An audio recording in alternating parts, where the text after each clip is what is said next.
Hello, everyone, and welcome to the Future Space. I'm your host, Daniel Fox.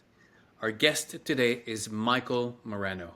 Michael is the Principal Business Development Manager, VC and Startups at Amazon Web Services.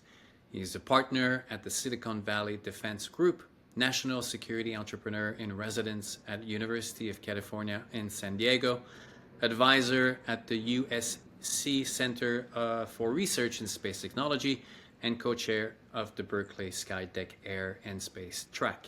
Prior to working in tech, Mike served in the US government for over a decade. He was a case officer in the Central Intelligence Agency, CIA, and has held positions in the Department of Defense and Department of State, as well as teaching at the FBI Academy. Mike, welcome to the Future Space. Thank you, Daniel. I really appreciate you having me here. It's great to see you again. And before we get into our conversation, I just want to clear case officer for CIA. Does that mean on the field, behind a desk? Well, there's probably more behind the desk than I really ever wanted, because case officers do write a lot. But yeah, they are the ones that are operations officers. They're in the field, overseas. They spend 75% or more of their career outside of the United States. And their job is to recruit sources of intelligence. So finding folks, spotting, assessing them to help steal secrets and learn a lot that the United States and their allies needs. Well, I can't wait to hear how you went from that and taking your skills from the CIA and to space today. But before we get there, I always ask the same two questions to all my guests because I really want to focus about space, moving space from being a destination to either a set of values or what does it mean to the human story.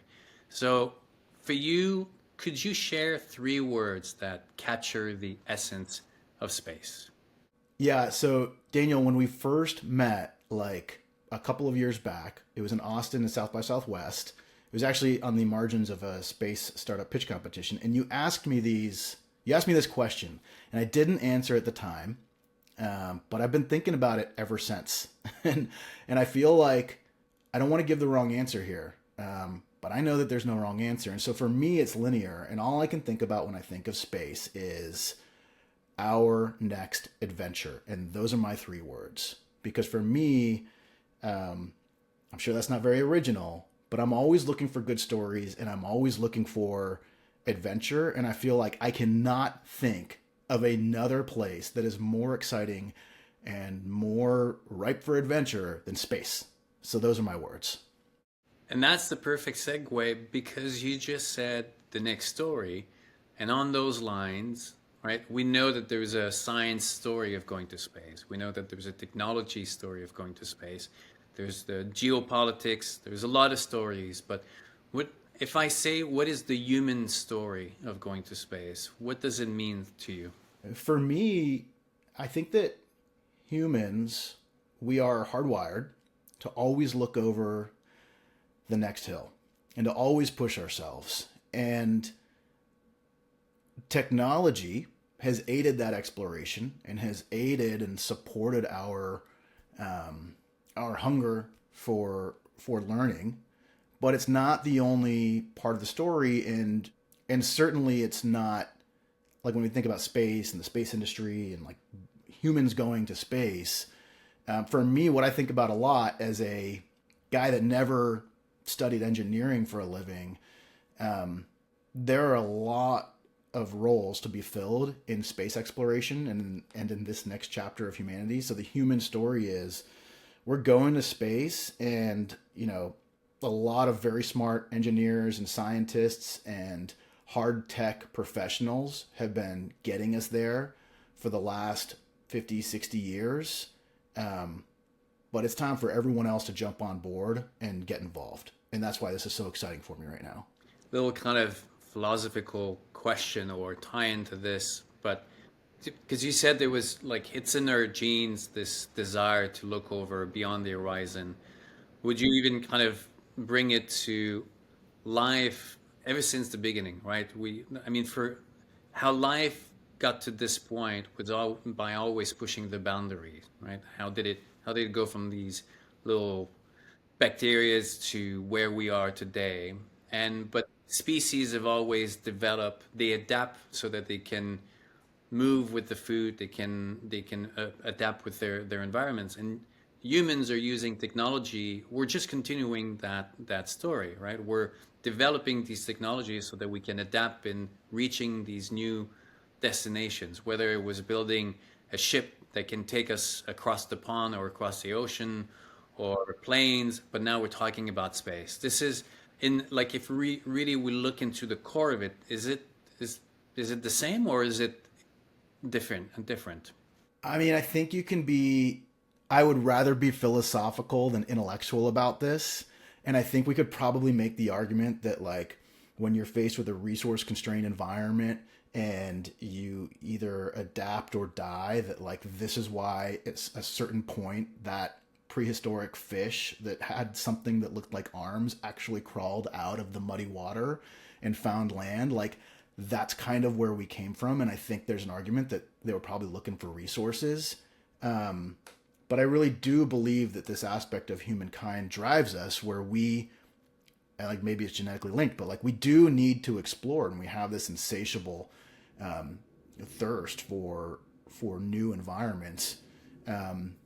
So yeah, like things are getting tough on Earth, and yes, arguably, and by some many measures, we're running out of resources, or we are in a resource constrained environment. And there's a lot of argument to be made that making humankind a multiplanetary species is the next step for us and our survivability. But again, like, it's also just really exciting. It's really fun to turn that corner and to go someplace new. This is going to be maybe a really silly example, but did you ever play? I don't know if you play video games, but did you ever play World of Warcraft? I'm sorry, not World of Warcraft. Warcraft, the original Warcraft video games, or StarCraft. Did you ever play those? Okay, well, you're an adventurer, you're an explorer, Daniel. So I'm gonna give you this example.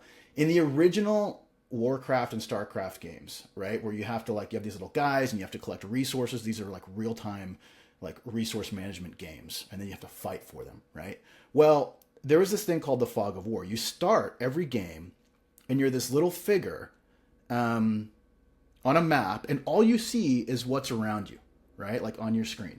And then you move a little bit, and then that clears the map, right? So now you've now expanded the map.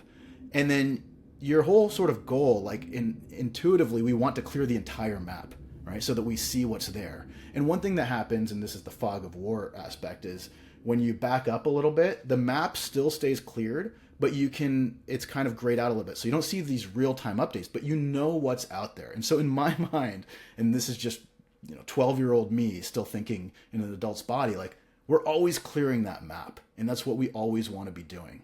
That's the human story of space. We are, I think, genetically we're wired to see the end of something, whether it's the end of a rhythm or music, or I mean, that's one of the reasons why we binge Netflix, is because once we're at the end of the episode and then they show us that little kind of great, the continuation of the story, we went, well, I want to see what's going to happen. If it's a hard no, then it would go, okay, it's not going over there. Let me go to some other place. But this idea that, like, for everything that our senses are able to capture, if there's something else beyond that we can kind of grasp the continuation, we want to figure out how to get there. So if it's over beyond, over the horizon, beyond the mountain or space, and then after that, there's just a question to figure out the technology that allows us to get there. Yeah. And I feel like we are rapidly changing our perspective on space.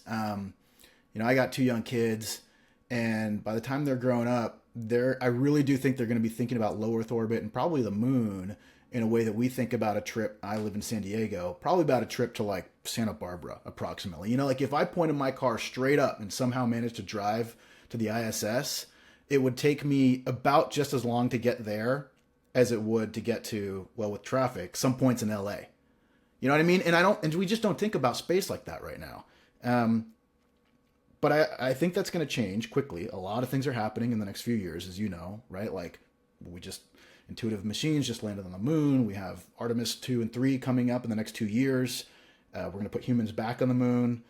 And I think we're going to be thinking about space like we think about the maritime environment, right? Like it's not, it's another platform for us to explore. That will come at the benefit of obviously everyone. I mean, I was even reading the Ed Conaway, writer for, I think the Times, is coming out with a new book called Material World, where he talks about these six materials that are really at the foundation of everything that we do, from lithium to sand to iron.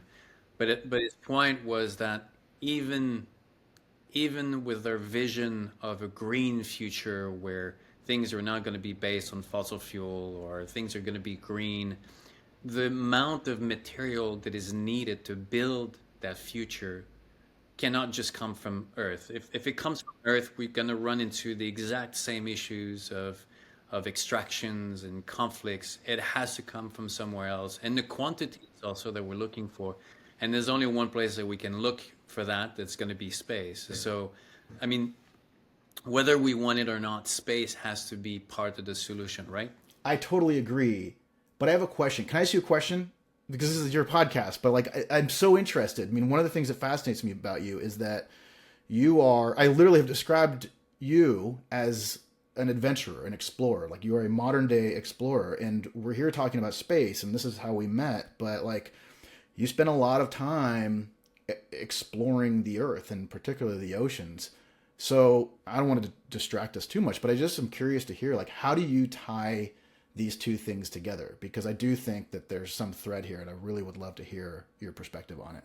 My journey into space is really kind of out of the left field. Like I would have never expected, and even just 5 years ago, if you had asked me about space, I'm like, great, great for science fiction, but I don't think that this is where we have to go. And my my Apollo moment, that day that my brain saw things differently, was the day that I saw the two rockets from SpaceX landing upright. Right when I saw that, still I remember goosebumps. exactly Like where I you're was. looking That at was awesome. something that should not happen. Right, your brain is like think that you're watching something in reverse. You can't process what's happening. But in that moment, I had this moment of realization that space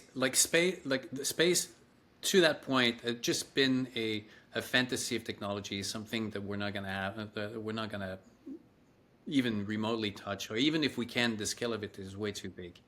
But in that moment, I realized that this was just the continuation of everything that life has been leading up to. Like if you put yourself, and not that I want to personify life and nature or even the planet. I don't believe that the planet is an entity, with a conscious, like it's an ecosystem of its own that is driven by certain principles and rules. But if you're looking at the forces of life, which has been increasing in complexity over billions of years, it would be a shame to be limited on this tiny speck in the entire universe. Like put all this effort for all these years only to disappear at the end when there's an entirety of the universe. So from a strategy of survival, life is growing in complexity, figuring out how to adapt and evolve until it reaches the limit of its planet. And now you have forces, and you have the luck of the draw, you have the right characteristics that allows one species for the first time to take that life and continue that life story. And I realized at that moment that there was a nature story that needed to be told to connect the dot between where we're going and where everything started. And then we're that piece that is able to offer that gift, right? We ourselves, we're insignificant really in the big scheme of things, but at the same time, we're extremely significant because we're the only species that is able right now to take this continuation of something that has been billions of years in process, and we can assure it the continuation for billions of more because now we have different options. So that's how I connected. I went from solo wilderness explorer to we need to tell a story, a different story for space, and we need to tell it about the human and nature and life. So does that, Michael? No, I mean, I am genuinely glad that you're doing it because folks need to tell this story. And for me, it makes total sense. again, it's the next chapter in human evolution, and we're just getting started, and this is where we need to go. And for me, in undergrad, I majored in organizational studies because it's the study of complex human systems. For most of my early career, I was a CIA case officer, which is really about building long-term trusted relationships with human beings and understanding people. And the next step in my career was, I've worked with a bunch of deep tech startups and like done a lot around frontier technology, but really it's kind of the bulk of it is pointing towards space because this is the human adventure that we're on. And it makes total sense what you're doing and why you're here. Thank you. I can't wait to see the pictures too, by the way, from you in space. Me too. I mean, I was talking to William Shatner because we're taking him to Antarctica, but when he went up to space, Shatner was this poet, this person who had been primed all his life to really capture the essence of what it is, to go up. And he comes down and he's super emotional.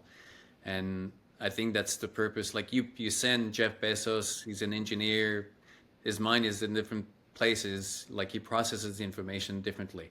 When they sent their, what's his name? One of their original engineers,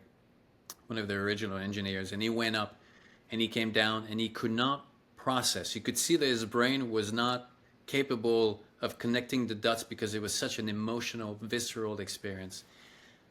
It was amazing to see that, by the way. And I watched that live, and I remember watching Shatner walk out that hatch and the look on his face, and it was just so profound, and I couldn't imagine.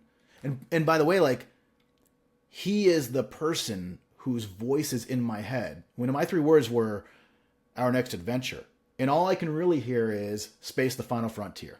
It's really, I was raised on Star Trek and original series and Next Generation, and so to see him with that reaction, and then also to read what he wrote afterwards, it's incredible. And there's a little bit of part, and I actually want your opinion on this. Like, I read something that he wrote that was actually kind of sad. When you see, there's this famous Sagan quote, which, basically says like, everything that we've always experienced and ever will experience is in that tiny little dot. And Shatner wrote something similar, like it's almost like sad seeing all of that in one place, but just very profound. Like, it really makes me want to live a very full life and to push out that map as far as I can and to experience the full breadth of the human experience. Do you think it's actually a common thread within the space industry? One of, like, you were asking me about my background from the nature, environmental world to now the space. And one of the things that I find extremely refreshing is that in the space industry, there's a collective inspiration, desire to fix things. Everybody's motivated to find solution, to go beyond, to push the boundaries. They all kind of pointing the finger forward, looking forward. And then there's certain sectors who have created a really, I would say, negative story about our species, and almost kind of like trying to think that there's a point in their past where everything worked perfectly, and if we could go back into that past, things would magically be better. But the world of space, I find it like they see space as a solution. They're trying to find they're trying to find these solutions that will help the planet. Do you find that in the space industry, this kind of inspiration, this motivation that I find contagious? The short answer is yes, and I'm going to give a longer answer. But I want to say I think this is fascinating, what you said about going back to a time where our experience or life on Earth was better, because I feel like I'm not sure what I think about that. So let me think while I'm speaking, and then we'll come back to that. But yeah, absolutely. I grew up professionally in a very mission-focused environment, and I was fortunate enough to have a career where I knew exactly why I was getting out of bed in the morning. And, Usually when I showed up to work, folks to my left and my right were all facing the same direction. And it wasn't about the money. It certainly wasn't about the fame or the public accolades. It was about the mission. And okay, so like I got out of government in 2016. I had a little bit of a walkabout trying to find myself and figure out where I wanted to be next in life. And this is why I absolutely love the space community, both commercial and government, around the world, is because you walk the floor. One, it's a small community. Okay, it just is. Like, you walk the floor at Space Symposium and Satellite and Amos and South by Southwest where we met. Like, you kind of, for the most part, you see a lot of very familiar faces. And there are new ones every year, which is a great part of this story. But it's a small, tight-knit community. So you can get to know folks relatively quickly. And more so, I mentioned that I work with a lot of startups across sectors. Space startups in particular are really collaborative. In the space industry, legacy incumbent aerospace companies, very collaborative. And there is this sense that it is not zero sum. It's not zero sum, that we can grow the pie for everyone, and we're all doing this for the collective good of mankind. For the collective good of humankind. And look, every business has to survive, and at a certain point we compete. But in space, more than any other place that I've worked, there is tons of room for collaboration. And that's why I really love it. It is mission focused. It's absolutely mission focused. Whether, there's some, are we going to Leo, or are we going to the moon, or are we going to Mars, or are you building a commercial, whatever, everyone has their little piece of that, but they're all facing and rowing in the same direction. Yeah, I find that attitude really motivating. I was having a conversation, and we're talking about, back in the days of Shackleton and these explorers, ocean exploration, how there was a certain excitement from the public following these explorers. They're pushing the boundaries, reaching these places that seem so distant and wild for the public. And when they came back, everybody was like, oh my God, tell us about these places. Today, the scene is really different. We see our sense of exploration as a conduit to go and mess up other places where the humans are the stain on the wilderness. And there's almost kind of from the public perspective, like this anti-exploration. Do not go to Antarctica. Do not go to the moon. Do not go to space. Why do we want to go over there and mess things up and pollute it in the same way that we did it over there? So there's a need, first of all, to change the narrative about who we are as a species, but also to kind of a PR mission to reshape exploration as, yes, we're going with the desire to be better, but we have to go, right? Yeah, that is fascinating. And I hadn't thought about it like this, but I often lament the fact, and I'm almost sure that I'm wrong about this, and let me know what you think, but I lament the fact that there aren't that many undiscovered or unexplored places on this earth.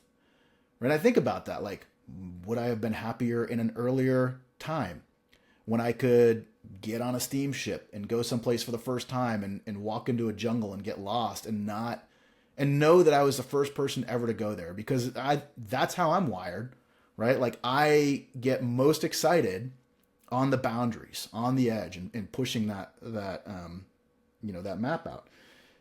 I don't think there are a lot of places like that left on this earth. And so I think that we as a species, I think that we're very protective about that idea, about new frontiers. And so I think that's also why, kind of then conversely, there's this backlash against exploration, against going to the Antarctic and leaving trash in the desert, right?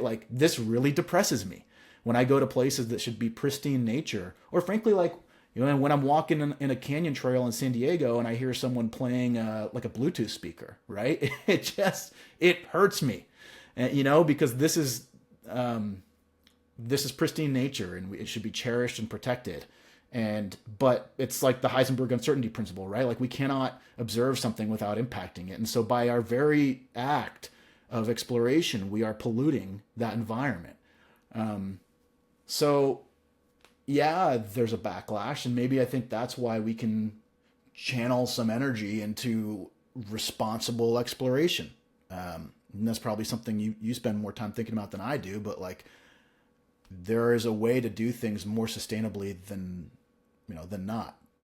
I've always understood the complexity of that relationship between the the technology gains that our society receive, but also the what is taken away. Right? We today, if I want to go experience Asia, I can just jump on the plane and go and experience Asia. Great benefit for me because I don't need to invest 6 months into taking a ship and all that. Like the availability of it, but the problem, the consequence with that is that it's also available for everybody around the world, and now everything is easier. So it's the technology. Like I know that like a lot of people look into the past with nostalgia and they're really happy, but they're looking at it with all the benefits that we've acquired. Right? No one in their right mind would want to go back 50, 75 years, 100 years ago with exactly the way it was, where health wise, you were at the mercy of many, things. You didn't have your cell phone. You could not connect with your family, and having a tooth abscess might mean that you die tomorrow, right? So you cannot dissociate the gains without the consequences. And ultimately, hopefully, we get to move forward by recognizing these things that need to protect, that need to cherish. And you look at the Americas at the beginning when Roosevelt created those national parks. There were no other places in the world that had national parks. Now there are national parks everywhere. But the idea of protecting these places so people can access them came from here, right? So now it's everywhere. But as we move forward, and that's the thing that like we need to go back to, is every time we move forward to these new places, we always try to do it better than what we've done before, right? When the kids leave the house, they try to be better than their parents. Their kids will want to be better than them. But everybody is always trying to do the best with the tools and the knowledge that they have. And you can't judge the past from our perspective in the same way that we don't want the future to judge us in the same way, because we're going to tell them, well, listen, that's all we knew. But from the future, they can look back and they're going to say, well, you guys were so simple. It was just this or it was just that. So having that kind of humility to accept that complexity and try to do better rather than trying to find others to blame because it's hard, right? It's hard to make always the right decisions because we need to make mistakes to know which of these decisions are mistakes or right. Yeah, like my mom definitely always told me, leave this world a better place than it was when you came into it. And I have taken that very seriously. I'm doing everything I can to do what she asked me to do. And I think there's kind of this unavoidable equilibrium around progress in technology and humankind that, like, for example, this might be a silly example, but where you grew up, Donna, where'd you grow up? In Quebec. In Quebec. Okay. So were there places in Quebec that you and your friends knew about that were kind of like secret places to explore and go, I don't know, hike or whatever?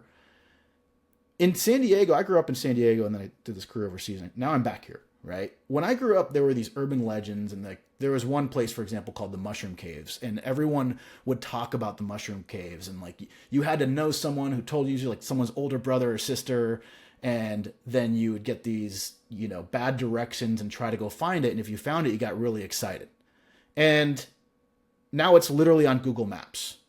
Like I can go on Google Maps and type Mushroom Caves and then just take my kids there, right? Like, well, good, because I never found them when I was a kid. I had no idea, and I would never have remembered them or found them. And now I'm driving down on 5 South, and I see the Mushroom Caves off to my left. I'm like, wait, this was the big mystery of my childhood.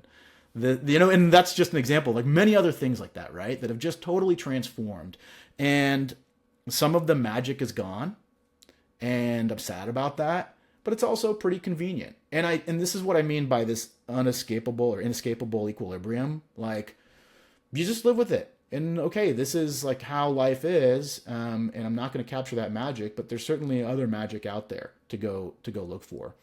And I think you can argue like the pros and the cons and of modern technology, but it's something that I think any tool that comes along, we just do our best to harness it for good and to make the world a better place. And I guess next the moon and Mars. It's the like even the every time I go into the forest, right? I'm extremely cognizant that I'm driving on logging companies road, right? They're the ones who have invested to create those roads, because that would have not been the government, that would have not been any, because that's not usually, it's not the outdoor people that fund those things. It's either the hunters or the logging company or the mining company, and then we use we use those outlets. Tourism, the same thing. There's always a fine line between the money that is needed to protect those places, but then you need the tourism to visit those places. Um, hunters, hunters are 60% of the conservation funds comes from hunting. So it's easy to kind of make these things really simple, but at the same time, there is a complexity, and we're talking about Antarctica. Yes, now you can access Antarctica, where before it meant that you were a hardcore explorer and you were willing to die in the process, and now you can go, for the holidays, and like we're going to be doing right now, taking astronaut Scott Kelly and William Shatner, and we're going to be down there, and you can stream Netflix. And I was having when I was That's down amazing. when I was down there, I was having Zoom meetings with Shatner in the Zodiac, right next to the ship, in Antarctica, because of Starlink. And there is a certain awareness and sadness of realizing that now you can be connected everywhere.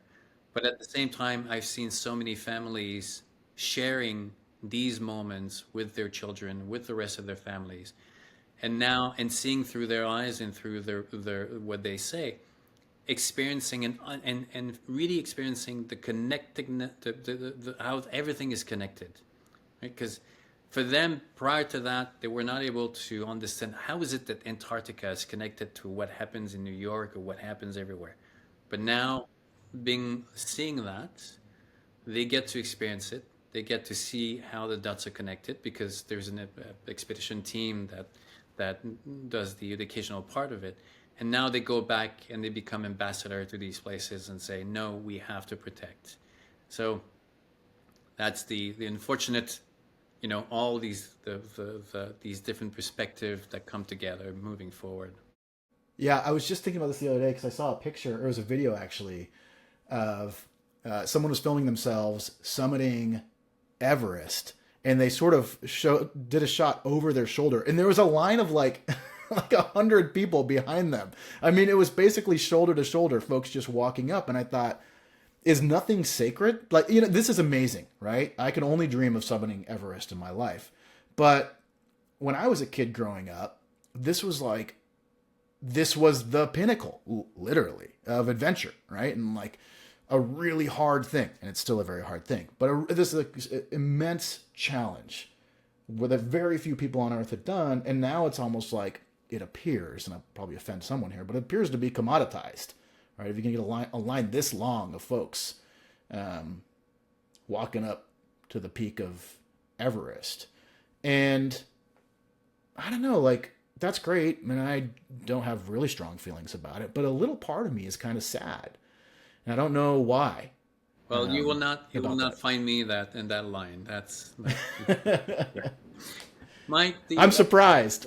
Oh no, it's that takes away everything for like there's a spectrum of experiences, and for me, the idea of being on the line, going up, I don't do line Okay, so that's it. It's not about going up Everest. It's about being in line. It's being in like with line, all of those people. Okay, I get it. Yep, totally, being totally. in line. You want to find that thing where you're the only one that in sight, where the only one you can see. Or very few, right? There needs to be a certain sense of, it's you've made a choice, and there's a small collective of a group. But then if you're in the line, listen.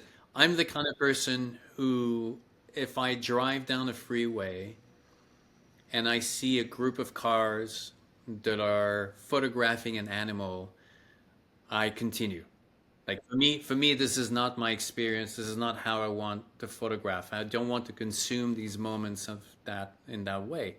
I want the camera to be the witness into a moment that I'm experiencing. I just don't want to capture something just because it's there, right? So that's but that's me. Maybe all of us explorers are just introverts. Really, that's what maybe all it is. We're just looking for some to be alone or with very few people. But you know what I think is interesting actually? Some of my favorite pictures that I've taken are, if I like, let's just take that scenario. I'm never interested in the bison or whatever. What I love to take a picture of is all of the people taking a picture, right? Like those are my favorite pictures, just because this is the human experience that I really still love to see. Like what is everyone looking at? What is everyone fascinated by? And that I think is still a good picture.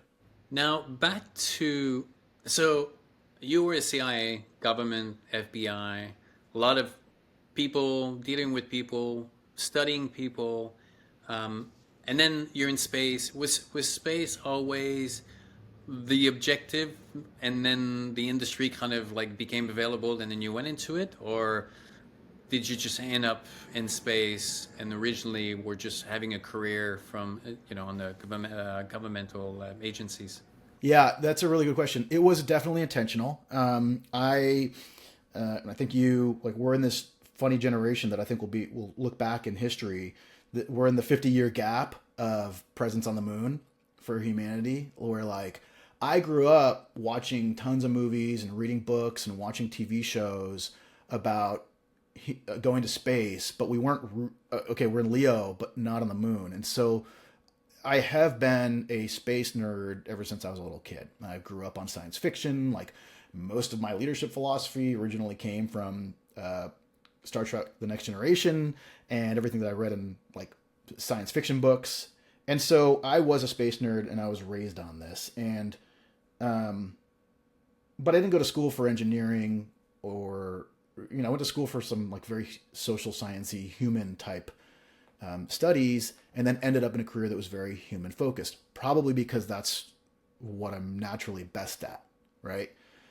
But when I got out in 2016, I knew absolutely that I wanted to re-engage that part of my brain and pursue a career in tech. And very specifically, I was actually, one of my first startups was in clean tech. We were doing electric vehicle infrastructure. So, I wanted to find ways that I could help the world. But I also knew that I wanted to be in space, working in space somehow. And so I had some friends at SpaceX at the time. Again, this is like somewhat early, but they'd still done a lot.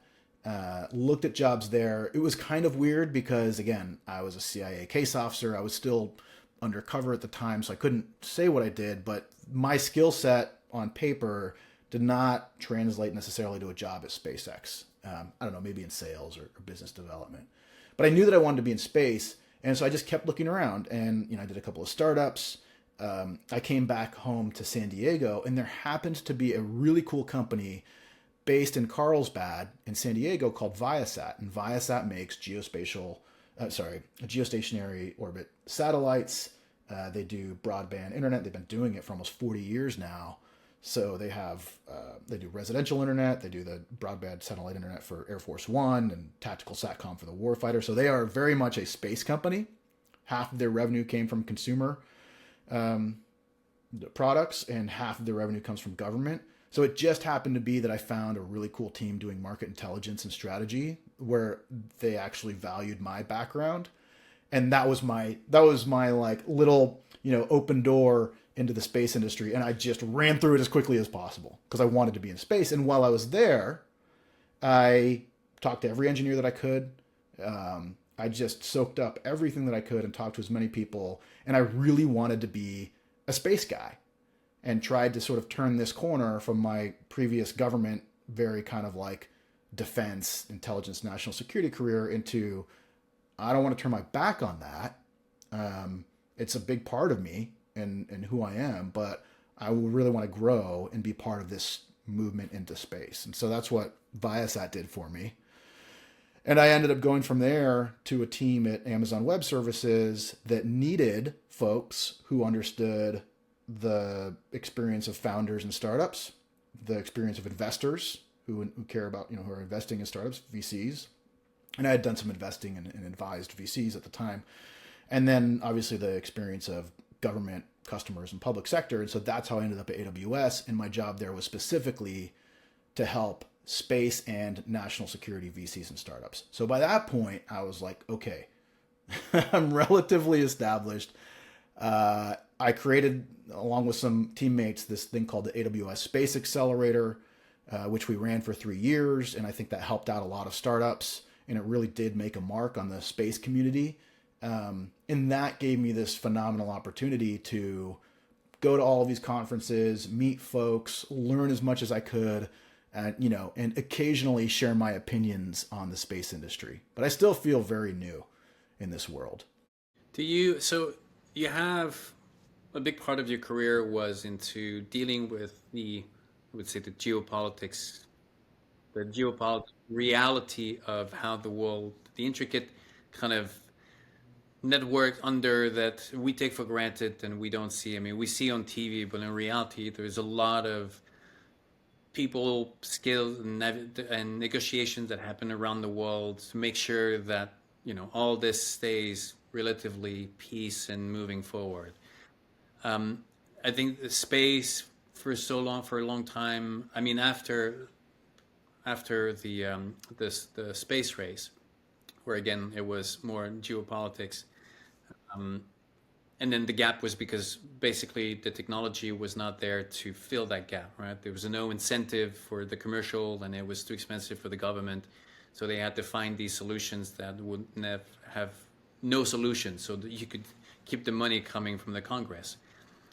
And now we have an industry that so far has been more technology driven and science driven, but the reality, the complexity of what's happening on Earth now is going to space, and it's not going to be easy, right? There's Russia, China, there's a lot of, I mean, the Artemis Accord is only signed by 30 something countries, which is a big difference from the Space Accord back in the 60s.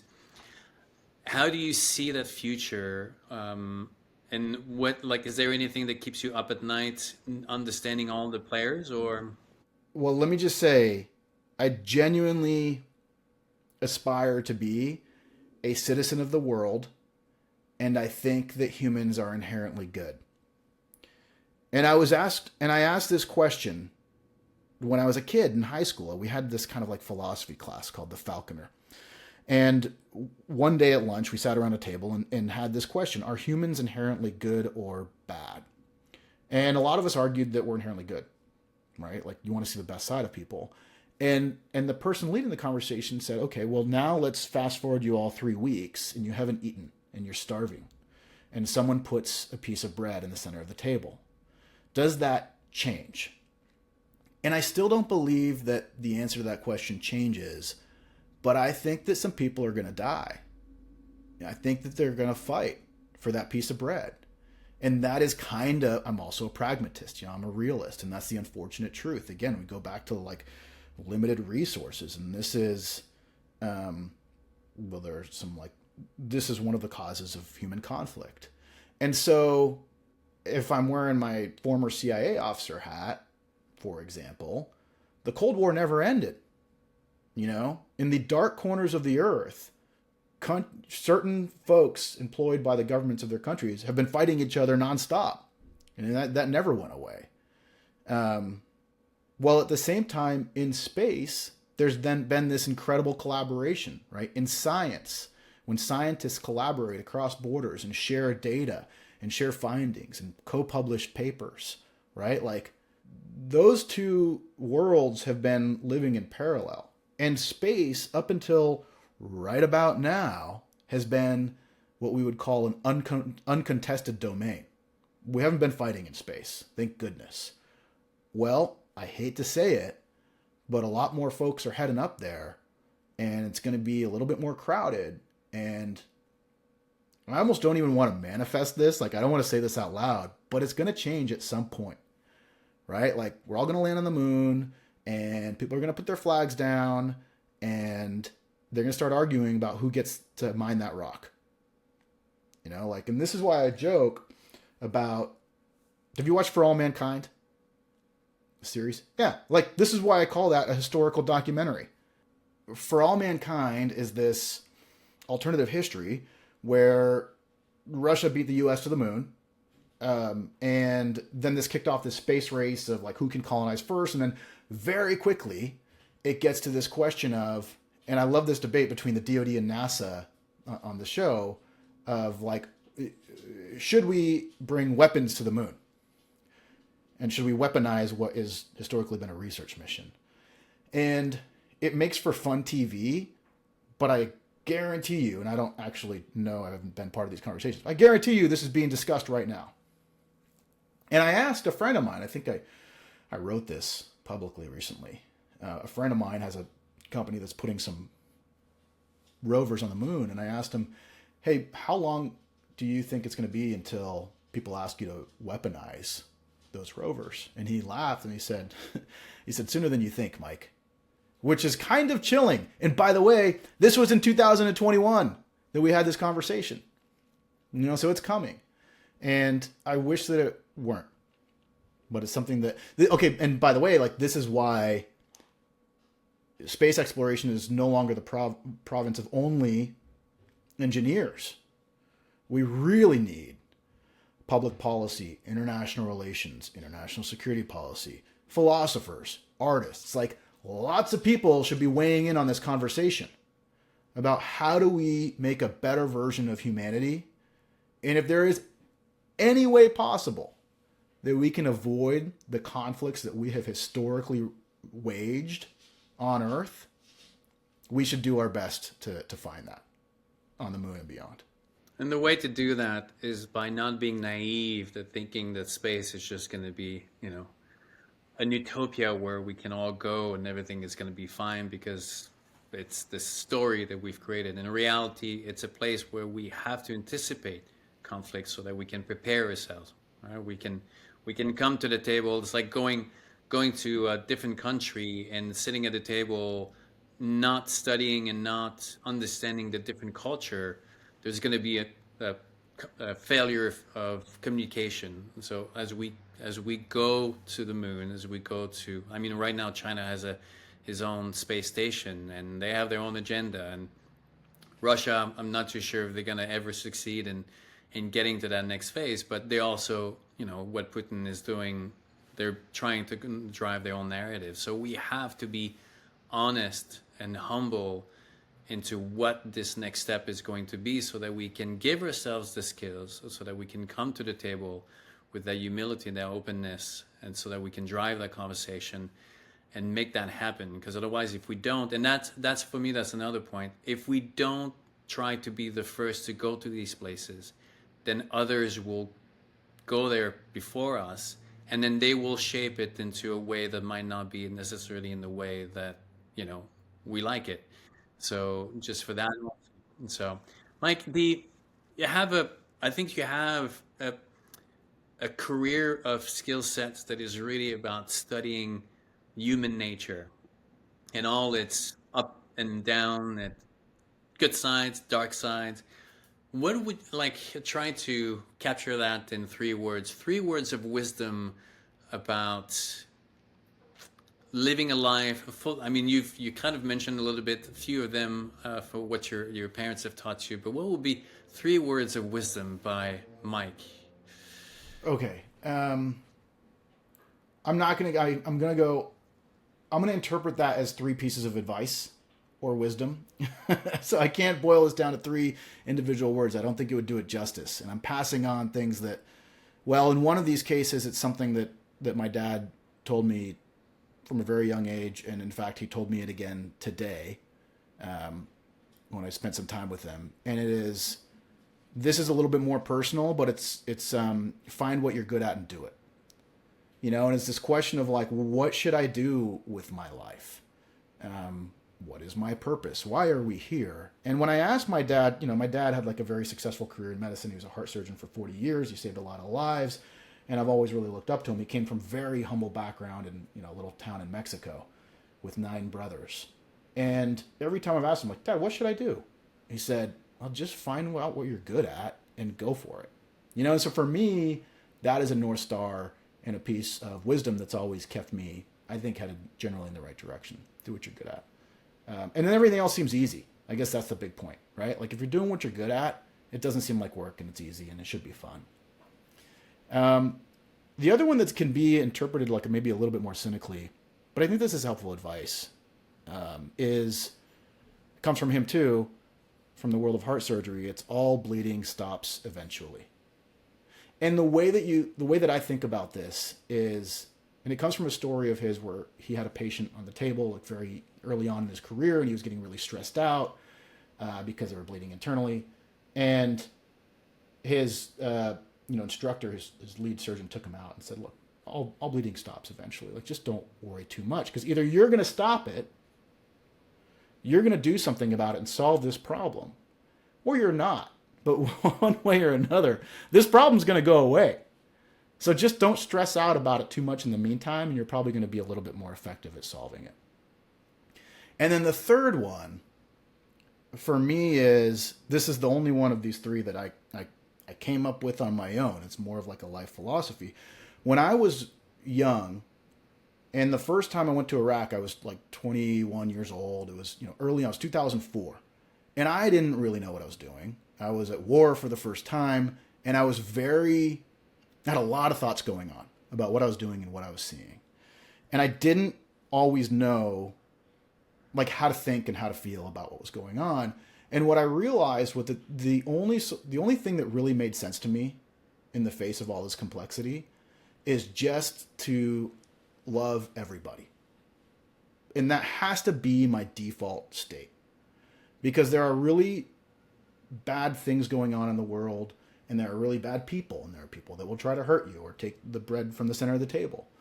And a lot of times I can overthink it, but if I just remember, what, I'm just going to love everybody and start there, this gives me a place to begin the conversation and to begin the thought. And so those are my 3 words of wisdom, a lot more than 3, but really important to me. Very wise and very, absolutely. And I agree with you. If you choose to see the good in life, you will see plenty of it everywhere. Despite the fact that there's a lot of bad, but ultimately there are billions of people who wake up every morning trying to do the right thing. And the ones who often don't do the right thing is because they have their own pain and suffering that, drives them to that place. And there's more sadness than anger. But yeah. And we're all human, and we are desperate for connection. Like we are a tribal, interconnected species, and this is what we want. And this is why, when you're in these crazy, austere environments, and you're out on the edge, and I was recruiting terrorists for the CIA. Like, what you need to find in people is that one little thing that you can connect with them on, and like that's what keeps you going, no matter who it is, no matter where you are. And now, right now, Mike, if people want to see where you're going to be, or are you in San Diego? I know you're in LinkedIn. You're pretty active on LinkedIn. You're going to be at Austin for South by Southwest. But if they're interested in reaching out, they can just do so on LinkedIn, correct? Yeah, I'm on Twitter and Instagram and LinkedIn. The place where I spend, of the 3 of those things, the place where I spend most of my time is LinkedIn. So yeah. So we'll make sure we have all the links in the description, and I'm pretty sure that your door is wide open for anyone who wants to. Yeah, absolutely. I love meeting new people. Mike, it's always a pleasure. I look forward for next time either in San Diego, not in Austin at South by Southwest this time, but there's going to be another time. Yeah, or maybe on a ship somewhere. Who knows? Cross fingers. All right. Hey, thanks so much. I really appreciate doing this. Always a pleasure. Good to see you. All right. Thanks, Daniel.